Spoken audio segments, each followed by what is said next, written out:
Hey there, if you think you saw this before, you did! I forgot a critical piece, so I'm back again. This is the fourth of 8 presentations on do we really know what autism is?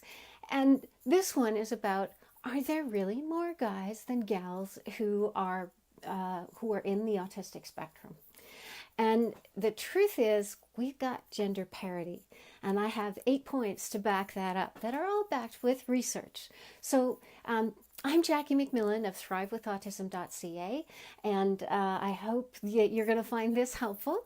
But here we go. So what we're seeing is a situation where at the highest levels of impairment, we've got equal numbers of boys and girls who are affected by autism.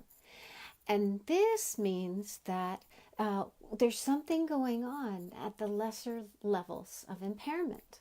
So what might those things be? So first thing is autism is cumulative stress on many different levels: toxic stress, nutritional stress, EMF stress, all kinds of things. And so what we're looking at is that female brains handle stress differently from male brains, and there are more links between the right half of the brain and the left half of the brain in female brains, and females tend to thank you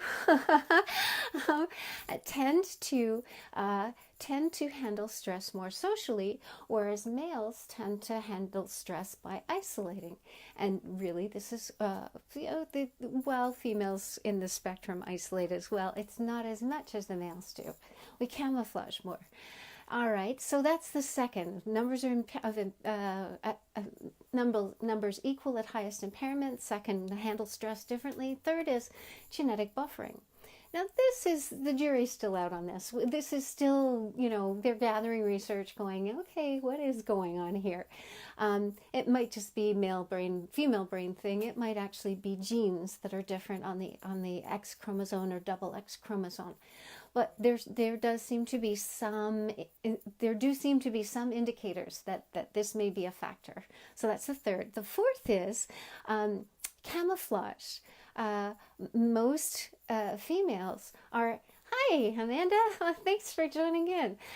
Most females compensate better by recognizing that there are rules, recognizing that there are patterns to how things happen, and figuring out how to follow those patterns closely enough or stay silent when you can't follow the patterns. And so be able to hide in full sight this way.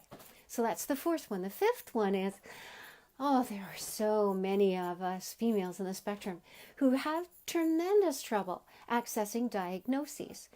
And in large part, it's like, hey, thanks for the note. We're still in this situation where the medical system is saying there are more males than females.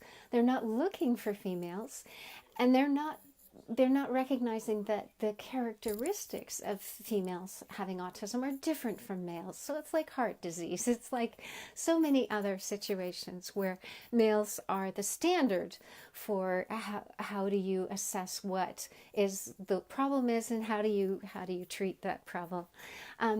So that's the fifth one. The sixth one, fifth one.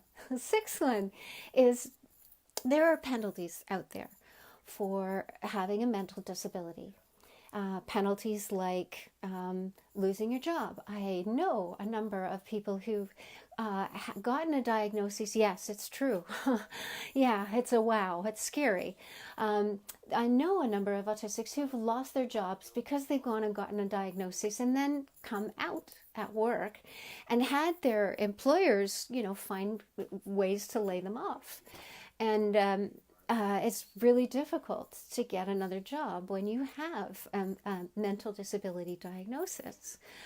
There's still this huge stigma out there.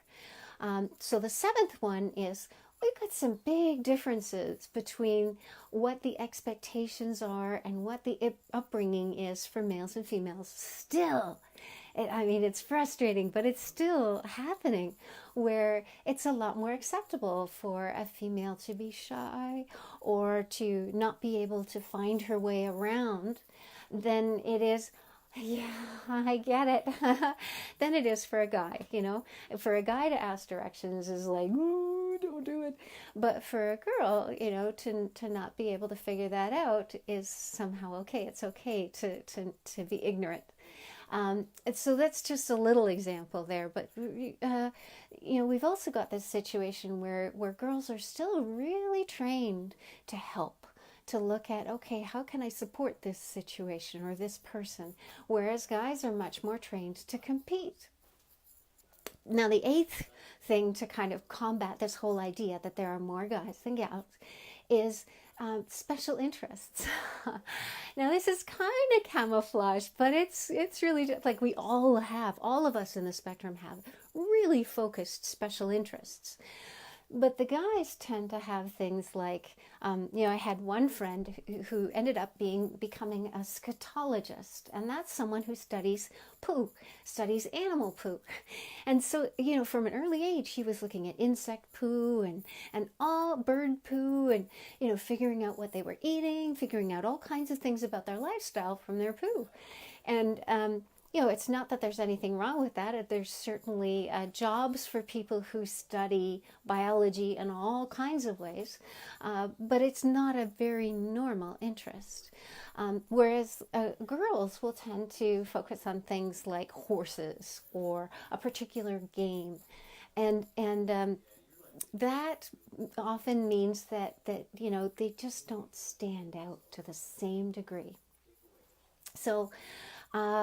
The consequence of this is that there are an awful lot of women who are autistic and girls who are autistic who have been misdiagnosed and are being treated in ways that are inappropriate for an autistic, because those of us in the autistic spectrum, our metabolisms are quite off. They've done a system crash in many possible different ways, different for each of us. And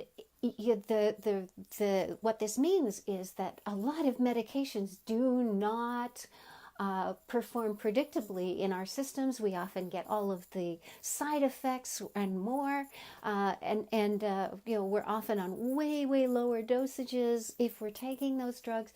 There are lots and lots of problems with pharmaceuticals in these bodies, in these autistic bodies. So misdiagnoses are also often treated by drugs in our Western medical system.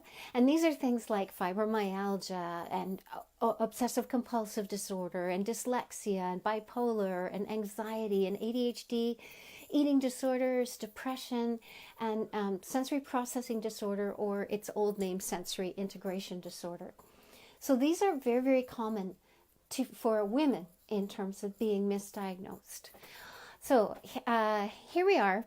We have this situation where we have a medical system that is defining autism by males and is not really looking at the body of data that's saying, hey, there's actually gender parity, gender equity in terms of the number of females and males who are getting autism. It's just that the females are disappearing into all kinds of little backwaters because the medical system isn't looking for us. So, all right, and if you have any thoughts, if you have any stories about this difference between males and females, how long it takes to get diagnosed, what it's been like for you or for your kids, I would love to hear about those in the chat. And if you have any more questions about the points that I raised, I've got lots of research to back each one of these points up. I'd be really happy to share that with you. Just leave me a comment in the chat or private message me and we'll connect. All right. So I did remember everything I needed to do this time round. This is my second time doing this.